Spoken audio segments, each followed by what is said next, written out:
Salve galera, tranquilo? É um dia normal em uma usina elétrica em Hong Kong, quando, de repente, uma pessoa misteriosa invade o sistema. A máquina de resfriamento é desligada e, logo, o calor causa uma grande explosão. Centenas de trabalhadores morrem ou ficam gravemente feridos.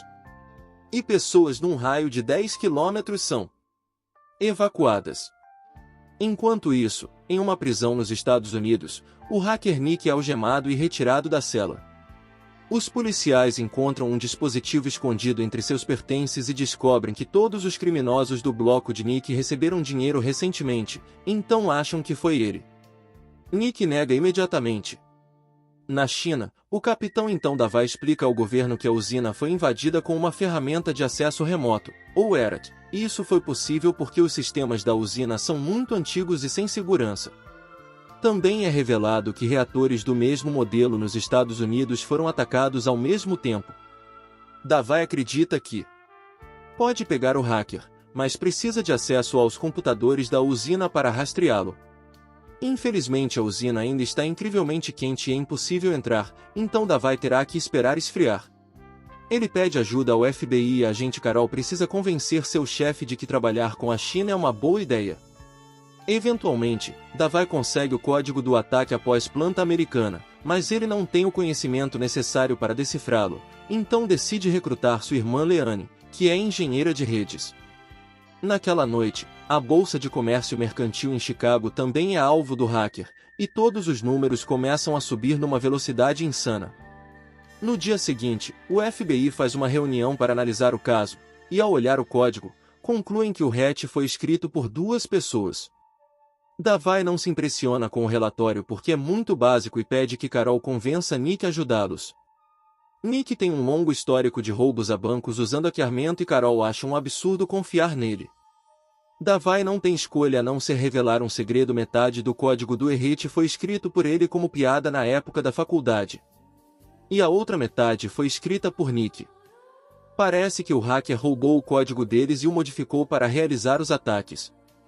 Se quiserem pegar esse cara, precisarão de alguém que entenda o código de verdade. Um agente do FBI visita Nick na prisão, oferecendo liberdade em troca de ajuda no caso. No entanto, ao ler o contrato, Nick percebe que só ficaria livre por algumas semanas, então se recusa a assinar. Em vez disso, ele propõe um novo acordo. Se ele pegar o hacker, sua pena termina. Se não conseguir, pode ser mandado de volta para a prisão.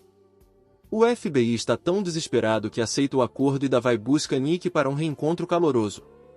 Durante o voo, Davai mostra o código modificado a Nick e Carol o repreende. Isso porque parte do acordo é que Nick só pode ter acesso a computadores com supervisão do FBI. Momentos depois, Nick é autorizado a olhar os terminais da Bolsa de Comércio Mercantil que possuem um firewall mais seguro.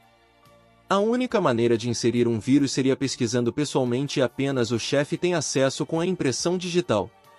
Nick analisa as informações e descobre que alguém escondeu o código malicioso no pendrive do chefe.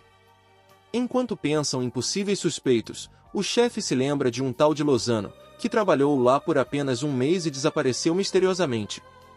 Depois Nick e os irmãos analisam o código e percebem que há linhas inacabadas.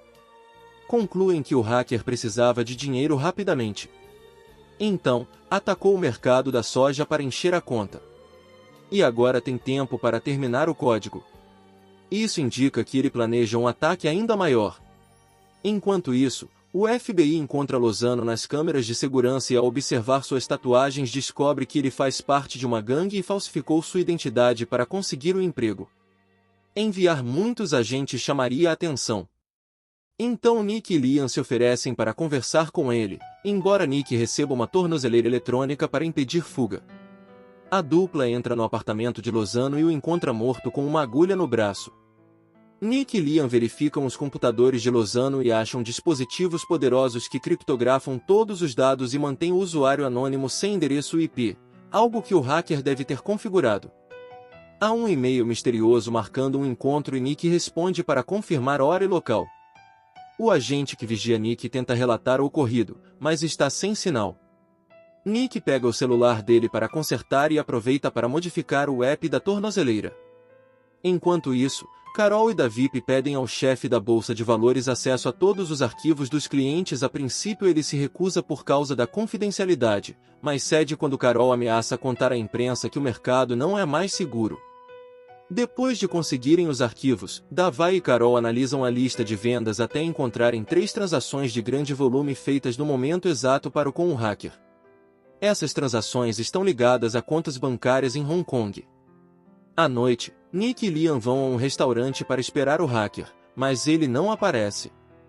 Nick nota câmeras de segurança e vai até a sala dos fundos para verificar o computador.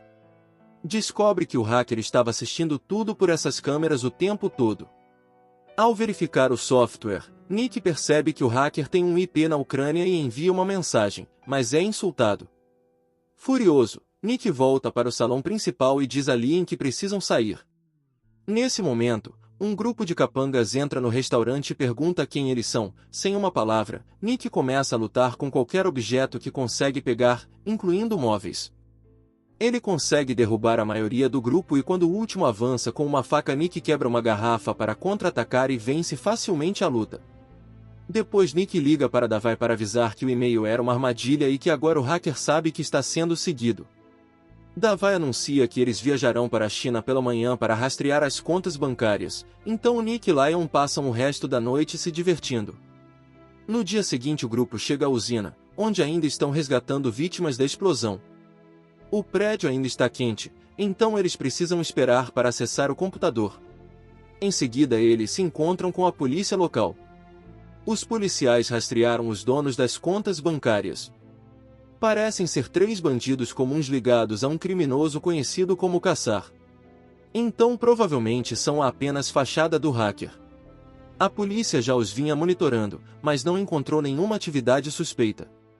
Nick verifica as rotas diárias deles e descobre que há um endereço em comum. Davi e Nick vão até o local e encontram uma van da polícia vigiando um traficante libanês. Eles analisam as imagens da van. As filmagens mostram que os donos das contas aparecem ali todas as manhãs, mas apenas para mandar mensagens. Com um celular em mãos, Nick investiga a área até encontrar um sinal especial e descobre um transmissor escondido nos arbustos. Eles o conectam a um computador e confirmam que os 3 só precisam passar por um para receber as mensagens do hacker, que podem ser apagadas depois sem deixar rastros. Algum tempo depois, a equipe percebe que o dinheiro foi movido. Isso indica que o hacker sacou tudo. Quando Davi corre para avisar Nick, descobre que ele estava dormindo com sua irmã. A equipe então parte de helicóptero atrás de Caçar, e durante o voo Davi diz a Nick para repensar seu envolvimento com Liam, já que ele pode acabar voltando para a prisão. Quando chegam ao local, descobrem que os agentes de vigilância foram assassinados. Eles invadem o prédio e procuram em todos os cômodos. Parece que Caçar e seus capitães pangas já fugiram.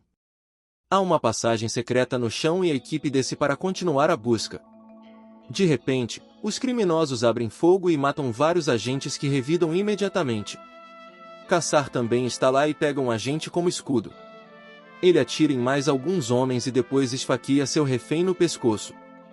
Quando Caçar e os outros saem do túnel, os explosivos para detoná-lo, mas a outra metade da equipe já está esperando do lado de fora e abre fogo enquanto os capangas atiram de volta. Caçar ativa os explosivos, fazendo o túnel desabar e matando todos os agentes que estavam dentro. Sem esse reforço, a equipe que esperava na saída fica sobrecarregada e mais agentes morrem no tiroteio.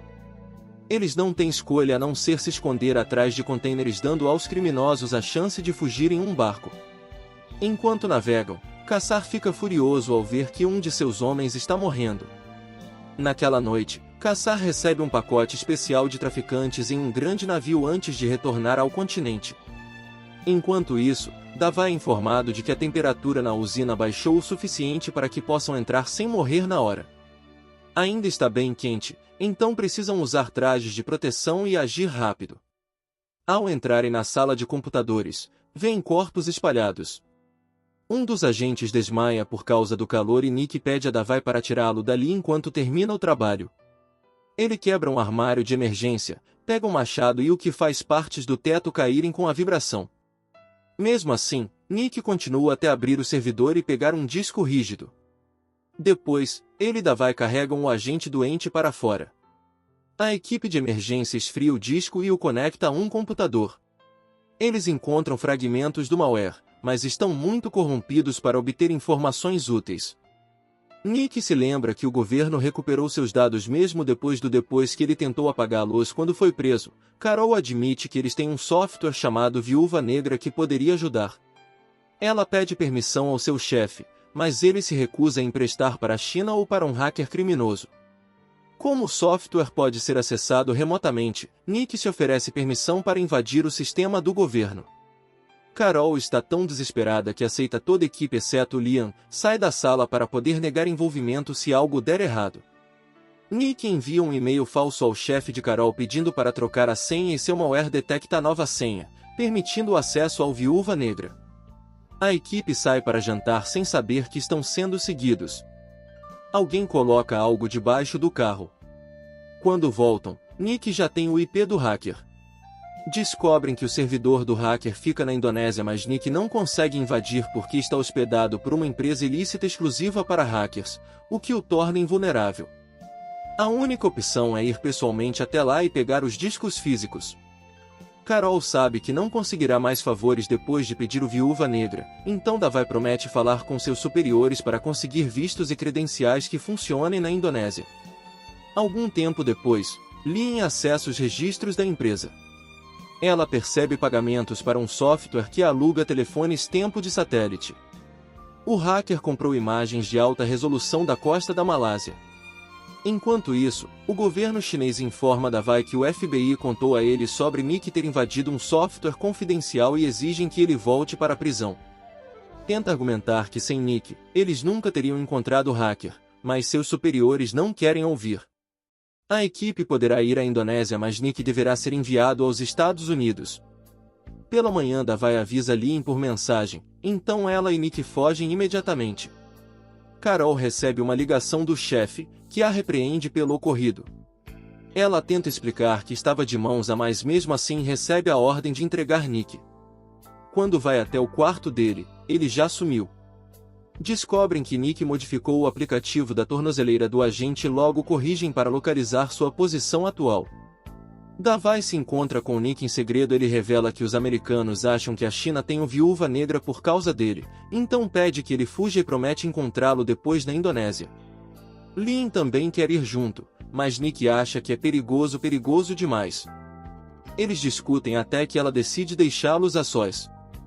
Enquanto Carol e outro agente tentam seguir o sinal da tornozeleira, Liam vai na frente e espera por Nick e Davai no aeroporto. Nick tem uma conversa séria com ela até que Liam entende que não pode namorar um fugitivo. A conversa é interrompida quando o carro explode atrás deles, matando Davai e Nick instantaneamente. Caçar e seus homens estão por perto e começam a atirar. Então, Nick segura Liam, que está em choque, para mantê-la escondida. Nesse momento, Carol e seu parceiro chegam e entram na troca de tiros. Eles conseguem eliminar alguns capangas, mas logo são abatidos também. Nick e Liam aproveitam a distração para fugir e se escondem na estação de metrô. Entrando no trem segundos antes de serem pegados, Liam anuncia que quer vingança e Nick concorda em deixá-la participar. Pouco depois, Liam paga alguns criminosos para conseguirem passaportes falsos e remover a tornozeleira de Nick. Em vez de irem para a Indonésia, decidem ir à Malásia para descobrir o que o hacker está buscando. A polícia ainda está seguindo o aplicativo da tornozeleira para encontrar Nick, mas ela já foi jogada no oceano. Subornando o dono de um avião particular, Liam e Nick conseguem voar para a Malásia. Eles seguem as coordenadas obtidas pelas imagens de satélite, mas a área parece estar vazia. De repente notam uma escada escondida entre as pedras e as sobem a encontrar uma escotilha. Ao verificar o local, descobrem as máquinas que controlam a represa local. O modelo das bombas de água é o mesmo da usina de energia, então Nick deduz que o hacker quer sabotar a represa para destruir as minas de estanho e lucrar comprando opções de estanho. Os ataques anteriores foram apenas testes para aperfeiçoar o código. Algum tempo depois, a compra várias ferramentas que montam junto aos seus computadores no quarto. Em seguida, Nick entra em um carro no topo de um prédio. Ele empurra uma van do terraço para fazê-la cair sobre o prédio da empresa de hospedagem, causando grandes danos. Logo a área fica cheia de policiais e equipes de emergência. Enquanto todos estão distraídos com o caos, Nick se infiltra no prédio e conecta seu computador ao servidor para baixar arquivos e códigos. Eles levam tudo de volta para o quarto, onde ele e Liam analisam as informações e confirmam que o hacker criou uma terceira versão do HAT. Eles também descobrem que a represa é realmente o próximo alvo e obtêm as informações reais da conta bancária do hacker. No dia seguinte, Leon vai até o banco e diz à recepcionista que tem uma apresentação com o gerente, mas que derramou café em seus documentos. O gerente aceita imprimir uma nova cópia e conecta a pendrive dela, o que permite que Nick invada o sistema do banco e transfira todo o dinheiro do hacker para sua própria conta. Em seguida, ele envia ao hacker uma mensagem de aviso com um número de telefone. Mais tarde, eles recebem uma ligação de Kassar, mas Nick exige falar com o verdadeiro hacker e desliga. O telefone toca novamente e dessa vez é Sadak, que é o verdadeiro hacker e chefe de Kassar. Nick finge querer se aliar a Sadak e eles combinam um encontro. Esperando o pior, Liam compra várias coisas na loja e Nick improvisa uma proteção para o corpo. Ele também esconde algumas ferramentas para autodefesa. Nick pediu que Sadak trouxesse apenas Kassar, mas ele aparece com todos os seus homens. Liam observa de longe e avisa Nick, que liga para Sadak e muda o local do encontro. À noite eles vão ao festival local. A cidade no Brasil pega a arma de Kassar e se aproxima de Sadak, mas antes que possa atirar, os homens de Sadak abrem fogo. A multidão entra em pânico enquanto Nick atira de volta, sendo atingido algumas vezes, mas também matando os dois capangas. Sadak parte para o ataque com uma faca que se prende no capuz de Nick. Uma luta intensa começa e Nick consegue quebrar o braço de Sadak, criando uma abertura para esfaqueá-lo várias vezes até ele cair morto. Depois, Nick corre para se reunir com Liam, que o leva de volta ao carro. Graças à proteção improvisada, os ferimentos de Nick não são fatais, e Liam rapidamente faz curativos nele. No dia seguinte, o casal deixa a Indonésia e começa uma nova vida usando o dinheiro de Sadak. Terminando assim Black Hat, filme de thriller e ação de 2015, e eu espero você no próximo vídeo.